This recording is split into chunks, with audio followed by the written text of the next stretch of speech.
Everyone, good morning. তোমরা কেমন আছো? আশা করি খুব ভালো আছো। তো দেখতেই পাচ্ছি আমি স্নান করে চলে এসেছি। সকালবেলা কে কে আমার মতন শীতকালে স্নান করতে পারে অবশ্যই কমেন্ট বক্স খোলা আছে, কমেন্ট বক্সে যেয়ে কমেন্ট করে জানাবা। তো চলো আমরা বাইরের দিকে যাচ্ছি। দেখো প্রচণ্ড ঠান্ডা কদিন ধরে, আকাশটা একটু মেঘলা মেঘলা ভাবও আছে, তারপরে কুয়াশা। দেখো পাখিগুলো উঠতে পারছে না, ঠান্ডাতে ওরা ফুলে যাচ্ছে। আর আমার মেয়ে শীতে কাঁপছে, ওর বাবা উঠে মুখ ধোয়াবে, তার কারণে আগে আগে ও মুখ ধুয়ে নিচ্ছে। আর আমি দেখো এদিকে রান্না বসিয়েছি, ডাল আমার সিদ্ধ হচ্ছে, আর এদিকে ভাতের ফেনা আসছে। আর শীতকালে কিন্তু সত্যি আগুনে মানে কাঠের উনুনে রান্না করতে খুবই ভালো লাগে। কারণ দেখো আমি অনেক সকালে উঠেছি, হাত পা বড় হয়ে গেছে, তার কারণে আগুনটা একটু তাপিয়ে নিলাম। তাপিয়ে এবার পেঁয়াজকালি কেটে তো আবার সবজি কাটবো। তো তোমরা অবশ্যই আমার ব্লগটা ফার্স্ট থেকে লাস্ট অবধি দেখবে। যদি ভালো লাগে আমার চ্যানেলটাকে একটা সাবস্ক্রাইব করে আমার পাশে থাকবে। তো দেখতে থাকো। আমি এদিকে রান্না করতে করতে তোমাদের দাদাভাইও গাড়িটা ঠিকঠাক করে নিচ্ছে, কারণ আমাদের মেন রুটটা হলো ভাঙ্গা, ঝাঁকুনিতে মাল পড়ে যায়, যাতে মাল না পড়ে সে বুদ্ধি করে এদিকে দড়ি বেঁধে দিচ্ছে। আর আমি এদিকে রান্না করছি, দেখতেই পাচ্ছ। তো গতকালকে রবিবার গেছে, রবিবারে আমরা বেরোতে পারিনি, রবিবারে আমরা বেরোই। তো আজকে সোমবার, আজকে বেরোবো। তো আমার রান্নার দেখো আমরা যেটা দুপুরে খাবো সেটা আমরা গুছিয়ে নিচ্ছি। গুছিয়ে নিয়ে এদিকে আমার ছেলে মেয়েকে খেতে দিয়ে দিয়েছি। আর আমি দেখো গুছানোটা আমার তখনই দেখেছিল, আর এদিকে ওরা খেতে বসেছে। আর আমি তোমার খেয়ে নিয়েছি, কারণ আমার অনেক কাজ বাকি রয়েছে, সেটি করতে হবে। তোমাদের দাদাভাই চান টান করে আসুক, আর আমি মালগুলোও গুছাবো।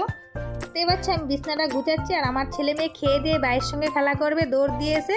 আর তোমাদের দাদাভাইও রেগে যায় হঠাৎ করে। দেখো ও চেঁচাচ্ছে, আমিও চেঁচাচ্ছি, ওরা আসছে না, কারণ ওদের স্কুলের টাইম হয়ে গেছে 10:30 বাজে, আমাদেরও যাওয়ার টাইম হয়ে গেছে। ওর বাবা দেখো বেল্ট নিয়ে গিয়ে মেরে তারপরে বাড়ি এনেছে, তার জন্য আমার মেয়ের অপমান লাগছে, স্কুলে যাবে না। আমি বুঝিয়ে স্কুলের ড্রেসটা পরিয়ে দিয়েছি, আবার তার মধ্যে ঠাম্মি বকাবকি করতেছে। ভালো লাগে, বাচ্চা মানুষ একটু আদর করবো কোথায়, আর একটু বকা বকা। ছেলে মেয়েকে স্কুলে পাঠিয়ে দিয়ে এবার নিজে গুছিয়ে নিচ্ছি। দেখতেই পাচ্ছ তোমাদের দাদাভাইয়েরও খাওয়া দাওয়া হয়ে গেছে।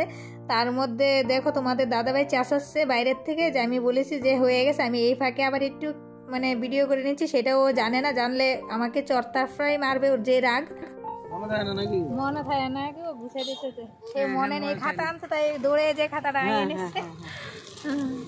মনে নেই খাতা নিতে, কিন্তু আমরা বাড়ির থেকে অনেকটা দূরে যাইনি, হঠাৎ করে তোমাদের দাদাভাই মনে পড়লো খাতা এনেছে। আমি বলেছি না, তো ও দৌড়ে যে খাতা আনলো বাড়ির থেকে, কারণ সপ্তাহে একদিন যে ধার বাকি থাকে, খাতাটা না নিলে সমস্যা হয়ে যায়।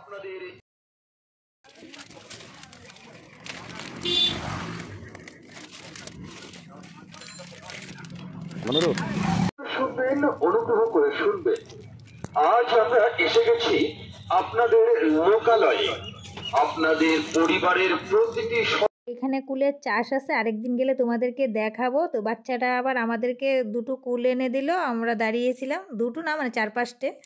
দেখতেই পাচ্ছে এখানে আমরা গাড়িটা রেখেছি, এখানে ভাত খাবো। তোমাদের দাদাভাই জল আনতে গেছে, আমি এখানে ব্যাগটা রেখেছি। তো আমরা এখানে খাওয়া দাওয়া করবো দুজনা। দেখতেই পাচ্ছ খেতে বসে পড়লাম। এদিকে একটু রৌদ্র লাগছে, ভালো বেশ মজা লাগছে, কারণ জায়গাটা ফাঁকা। তো আমার খাওয়া হয়ে গেছে, তোমাদের দাদাভাইয়েরও খাওয়া হয়ে গেছে। আর কাকিমা কাপড় আর উন্না নিয়ে এসে সেই জায়গাটা শেয়ার করতে পারিনি, কারণ আমার সব কিছু বের করে দিতে হয়, ক্যামেরাটা ধরতে পারি না আমি। এখান থেকে আমরা চলে যাচ্ছি, দেখতেই পাচ্ছ। কাস্টমারে বললে অর্ডারের জিনিস আনতে নেই তোমাদের দাদাভাই বলে, তবে আমি শুনি না। এই কাকিমা বলছিল চাদর আনতে, আজকে বলছে নেবো না, তার কোনো দিন আনবো না। কেউ অর্ডার দিলে, বিশেষ কোনো লোক অর্ডার দিলে যে কথার দাম আছে, ওদের মালই নিয়ে দেবো, নাহলে নিয়ে দেবো না, কারণ একটা করে মাল আনতে গেলে আমাদের অনেক দাম দিয়ে আনতে হয়।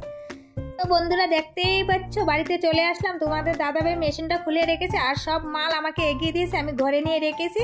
তো 8টা 10 বেজে গেছে, তোমাদের দাদাভাইয়ের অনেক কাজ বাকি রয়েছে। আর আমি হাত পা ধুয়ে জামা কাপড় ছেড়ে বসে পড়লাম রুটি করতে। সঙ্গে হবে ডিমের ভুজিয়া, দুপুরবেলা নিরামিষ সবজি আছে, আর খেজুরের গুড় আছে। তো আমার রুটি বানানো হয়ে গেছে, সবাইকে আমি দিয়ে দিছি খেতে, আর আমি নিজে ভাত খাচ্ছি। তো আমরা খেতে থাকি, তোমরা আমার চ্যানেলটাকে সাবস্ক্রাইব করতে থাকো, আর আগামী কোনো ভিডিও না আসা আগে অবধি তোমরা ভালো থাকো, সুস্থ থাকো। Bye, good night.